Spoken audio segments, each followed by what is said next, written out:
pobres y están subsidiados por ONG todo el tiempo. Esta disparidad no se debe a diferencias culturales y obviamente, según él, no a la ocupación israelí de Palestina ni a las políticas restrictivas por parte de Israel del movimiento de bienes, dinero y personas, que Israel impuso a los palestinos, ¿no? Entonces, el comentario de Rodney denota, dejando a un lado el tono del racismo que florece en la esfera pública y oficial, la relevancia que ha adquirido la idea de cultura, ¿no?, en la política y en la economía, y también es un indicador de cómo el término se ha vuelto bajo, de hecho. Entonces, Giudice nos habla que la cultura se empezó a usar como un recurso para crear a la esfera social en el siglo XVIII, cuando se empezó a usar para promover ideologías, resolver problemas sociales, moldear a ciudadanos adecuados, ¿no? Y un ejemplo del siglo pasado es el apoyo del gobierno mexicano al movimiento del muralismo en los 1920 y 30. En este mismo contexto, otro ejemplo fue las misiones culturales, ¿no?, emprendidas por Vasconcelos, que él llamaba una gran cruzada contra la ignorancia. Estas misiones culturales tenían el objetivo de, y lo cito, incorporar a los indígenas y a los campesinos al proyecto de nación civilizada y difundir en ellos un pensamiento racional y práctico para terminar con el fanatismo religioso, los hábitos viciosos y llegar a un saneamiento cultural y doméstico. 100 años después, casi, México de 2000 a 2012 estuvimos gobernados por la supuestamente derecha del PAN, y una de sus prioridades fue desarrollar y democratizar la cultura. Entonces, ¿qué hizo el gobierno para este fin? Pues invirtieron en gestión, difusión y producción cultural cantidades presupuestales sin excedentes, ¿no?, que hoy, revisando los sexenios anteriores, a todo el mundo se le está parando los pelos, porque ellos invitaron y facilitaron la participación de patrocinadores corporativos y privados, y ellos colaboraron activamente con el mercado del arte. Actualmente hay en México una feria de arte que se está haciendo más y más importante, que se llama Zona Mazo, y el gobierno lo que hizo fue comprar obra directamente en la feria y exponerla dentro de la feria, como esta obra fue adquirida por Conapulta, ¿no?, hacerse visible en el mercado del arte. Y lo que hizo también fue pagarle los boletos a artistas, críticos y galeristas, subsidio que vinieran a México, toda esta gente. Y en general implantaron un programa para orientar el desarrollo simbólico y sobre todo satisfacer la demanda de bienes culturales provenientes de Europa. Entonces, ¿qué pasa? También con Felipe Calderón, que le declaró la guerra a los narcotraficantes, supuestamente, pues su sistema político fue frágil y la cultura le sirvió como este complemento moral, ¿no?, para reafirmarse. Entonces, el PAN le abrió la puerta a la privatización de la cultura con esta inversión corporativa de la que les damos sin precedentes, y tenemos como grandes empresas que tienen que están ahí como en la primera fila, ¿no? Jumex, Tacoín, FEMSA, Televisa, Coppel, Cemex, y todas tienen colecciones de arte contemporáneo. Ahora, viendo el nuevo régimen que viene, el director del CONACULTA, ¿no?, que es el Consejo Nacional para la Cultura y las Artes, dijo que él va a seguir la democratización cultural iniciada por el PAN, y bajo su mandato, y lo cito, la cultura tiene que ayudar a reparar los daños provocados por la violencia en la sociedad mexicana, ¿no? Y él cita los ejemplos de Medellín, Seúl y de las favelas en Brasil. Entonces, ¿qué implica para él la verdadera democratización de la cultura? Crear una industria cultural independiente, aparte de las instituciones públicas. Por ejemplo, incorporar otras instituciones a la práctica cultural, como el Programa Nacional del Delito, ¿no? O sea, él dice, hay que usar infraestructura que ya tenemos y espacios públicos que ya tenemos para crear, a través de la cultura, programas de ocupación del tiempo libre, ¿no?, talleres, trabajos comunitarios, cineclubes, conciertos. Y para él también la democratización de la cultura tiene que ver con transformarla como en un ámbito de emprendeduría, ¿no? Dice, hay que estimular el desarrollo de las iniciativas privadas para que después puedan caminar solas. Entonces, bueno, en pocas palabras, para Rafael de Tovar y de Teresa, que sí se llama, hay que usar la cultura como antídoto contra la violencia y propiciar que surja una industria cultural independiente. Es decir, ¿no? Yo lo leo como transformar el arte en servicio social y que sea subsidiado con fondos privados, ¿no? Que esta es una tendencia global y que además específicamente, como referencia al caso de los Estados Unidos en los años 80 y 90, la NEA, el National Endowment for the Arts, que es el CONACYT de Estados Unidos, tenía como principio, de hecho, subsidiar al arte que fuera socialmente comprometido, ¿no? Entonces, a partir de eso se vio como arte que tuviera injerencia en la vida pública, o arte que al hacerse en la vida pública tuviera, por ejemplo, injerencia en el que se pudiera redefinir una ciudad. Y un caso famoso es cómo en los 80 se compró una escultura de Calder para ponerla en la ciudad de Minneapolis, que era una ciudad corporativa pero sin identidad y que no iban visitantes ni nada. Entonces la escultura de Calder le dio como una nueva identidad a la ciudad y la culturalizó. La hizo más atractiva, supongo. Y bueno, regresando a la idea de democratizar la cultura, está inspirada en la definición de cultura de la Declaración Universal de la Diversidad Cultural de la UNESCO. Y según esta declaración, la cultura juega un papel crucial en el desarrollo económico y social, porque la industria cultural y creativa, y voy a usar este término de aquí en adelante, ¿no? La industria cultural, este término que heredamos de Horkheimer y Adorno, que hablan de la producción de la cultura en masa. Y bueno, hay que tener en cuenta que la referencia que ellos tenían era el cine de Hollywood y la música, ¿no? Grabada en discos y que se vendía en masa. Bueno, que también se ha hablado de la masificación de la cultura de hoy en día. Pensando, por ejemplo, en una estrategia estética en Andy Warhol, pero también en que hay museos y cultura en todo el mundo y que se han formado parte también bueno, como ya lo dije, al centro de la cultura de la vida cotidiana. ¿No? Por ejemplo, tener que todo el mundo tiene en casa un calendario de Van Gogh, o un mouse de Van Gogh, etc. Y también usó el término, bueno, industria cultural por un lado y creativa. El término de industria creativa se refiere a esta nueva economía que surgió en el 2000 más o menos, de la que habla el canadiense Richard Florida. Y él veía que había una clase nueva económica dedicada precisamente a la producción de símbolos, estatus y signos de vida, que se agrupaban por preferencias y su forma de trabajo, que se dedicaban a hacer que las sociedades fueran más prósperas, ¿no? Y en ese sentido el prototipo es uno de los barrios de la ciudad de Toronto.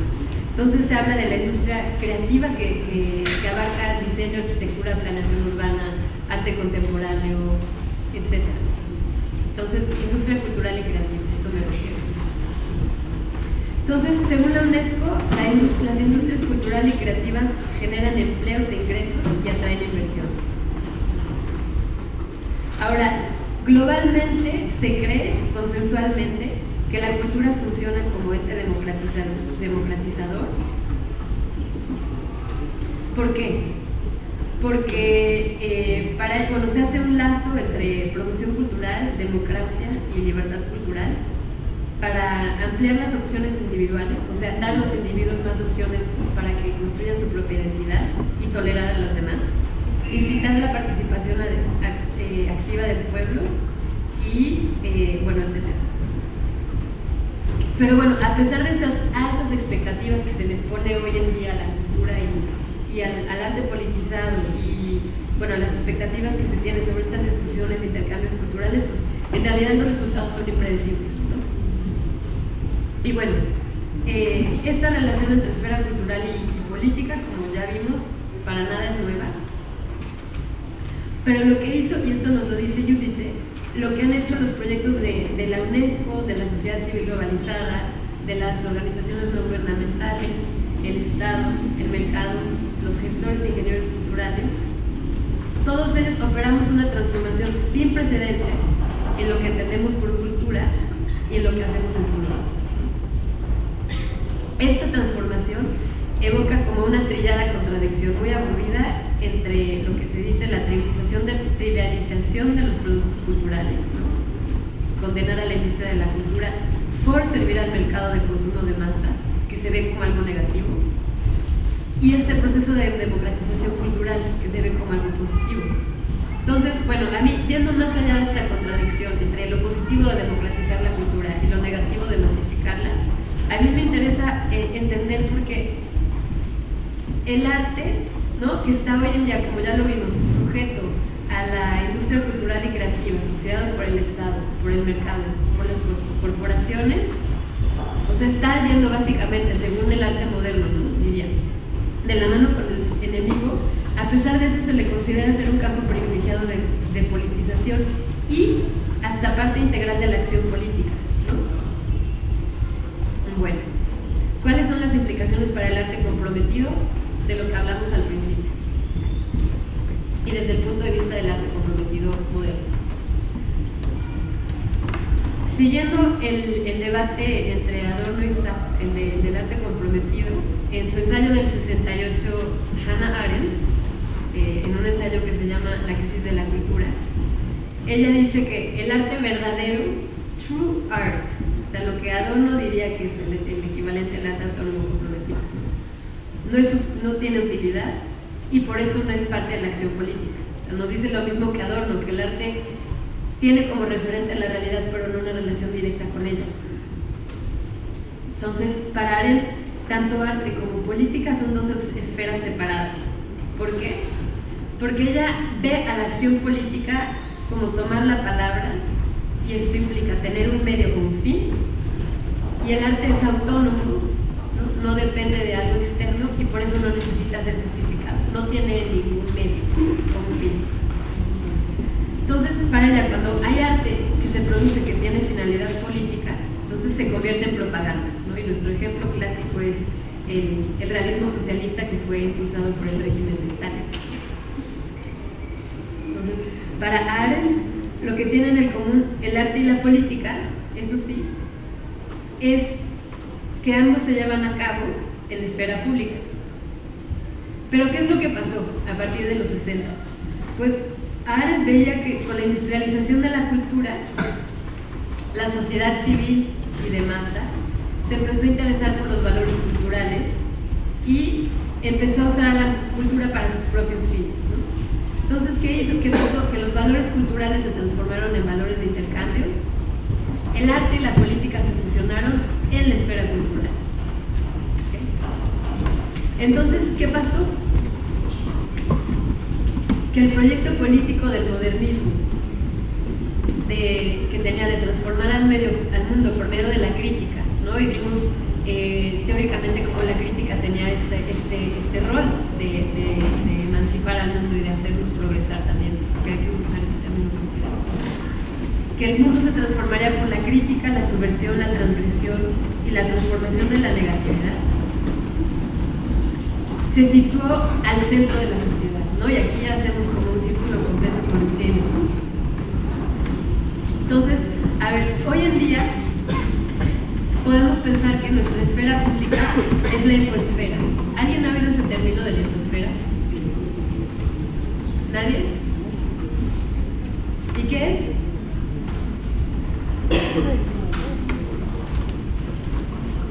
¿No? Bueno, la infoesfera es como todos los estratos comunicativos del sistema social. O sea, es todo lo que abarca el internet, la sociedad, la cultura, los medios de comunicación de masa, que incluyen los regímenes simbólicos y afectivos, ¿no? La infoesfera. Entonces, la actual fusión de arte y política se lleva a cabo en la infoesfera. Ya les había mencionado anteriormente el rol que han adquirido los medios al hacer política, ¿no? Y bueno, como una campaña muy obviamente mediatizada fue la de Enrique Peña Nieto, que llegó aquí el escándalo que había hecho un contrato con Televisa desde que era gobernador de la Ciudad de México para que lo pusieran dentro de sus spots, se casó con una artista de Televisa, etc. O sea, había toda una campaña mediática de eso. Otro caso similar fue el de Sarkozy, ¿no? El presidente francés que acaba de salir, que, bueno, él tenía contratada una compañía para hacer todas sus imágenes y las vendían a los medios, ¿no? Por ejemplo, otro caso es Berlusconi. Ay, bueno, acabo de ver una revista también de una campaña de su presidente que supuestamente regresó de muy buen humor y se ve corriendo un maratón con su hija. Entonces, ¿qué pasa? En la expoesfera circulan todos estos flujos culturales recorriendo el espacio social que van cambiando al lenguaje, las formas en las que nos representamos y las formas en las que le damos significado a la realidad. Entonces, ¿en qué se ha convertido la cultura dentro de este contexto de la infosfera? Pues en un lugar en el que se produce significación y en el que esta significación se ha multiplicado y ha movilizado todo un sistema cultural de referencias culturales. Bueno, por un lado está destinado a generar plusvalía económica, ¿no? Y un ejemplo clarísimo puede ser Moving Vision que vimos de Calvin Klein. Y por otro, producir la vida social, los estilos o formas de vida. Y entonces, pensando en este contexto de que tenemos esfera pública de la infosfera, ¿qué es el activismo político? ¿O cómo opera la politización desde la sociedad civil? Pues se ha dicho que en este contexto el activismo político tiene que ver con compartir un deseo de cambiar esas formas de vida que nos venden las mercancías y los medios, y que, bueno, el vehículo para cambiar esas formas de vida son obviamente los movimientos sociales. Entonces, a ver, ¿qué son los movimientos sociales de hoy en día? Porque eso es una cosa muy distinta, ¿no?, a lo que vivimos en el siglo XX. En el siglo XX la política estaba centrada alrededor del partido político, ¿no? Entonces había derecha e izquierda que venían con sus ideologías respectivas, y en este contexto se crearon también las revoluciones marxistas. Pero hoy en día las políticas que se empezaron a implementar alrededor del mundo desde los años 70 pues son las neoliberales. ¿Y qué hacen las políticas neoliberales? ¿O cómo se han formado movimientos para contraatacar las políticas neoliberales? Bueno, lo que hace el neoliberalismo es erosionar las formas de vida, es decir, devastar o despojarnos de formas de ganarnos la vida y de la calidad de vida, si quieren, reedificarla, etc. Entonces, por esta razón, los movimientos sociales ya no se inician por problemas de distribución, ¿no? La clase proletaria en contra de los ricos para tomar el poder y así tener una rebanada del pastel, sino a partir de esta preocupación de cómo son las formas de vida. Entonces implica calidad de vida, igualdad, autorrealización individual, democracia de los medios y del gobierno, que se respeten los derechos humanos, el medio ambiente, la seguridad, etc., ¿no? Entonces por eso vemos surgir estos movimientos. Por ejemplo, en México hay este movimiento civil bastante visible en contra de la violencia ejercida del gobierno contra la sociedad, ¿no? Y reclama que el gobierno tome responsabilidad. O por ejemplo hay los movimientos de los derechos de los homosexuales, o el movimiento de los derechos de las minorías raciales o étnicas, etc. Entonces, teniendo esto en cuenta, ¿no?, que los movimientos sociales tienen que ver con las formas de vida, las costumbres y la cultura de la gente, ¿no? Brian Holmes, él dijo que los movimientos sociales tienen que tener 4 elementos que conversan. Y aquí este ejemplo.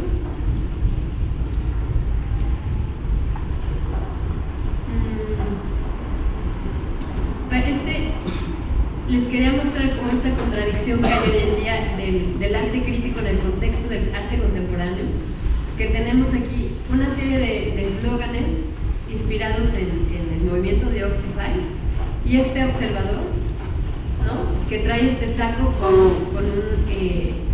un mensaje obviamente anti-Occupy, ¿no? Entonces vemos que la crítica viene desde abajo, se museyifica y se pone en las ferias de arte, pero la élite, la plutocracia, los compradores de arte, pues esa es la crítica.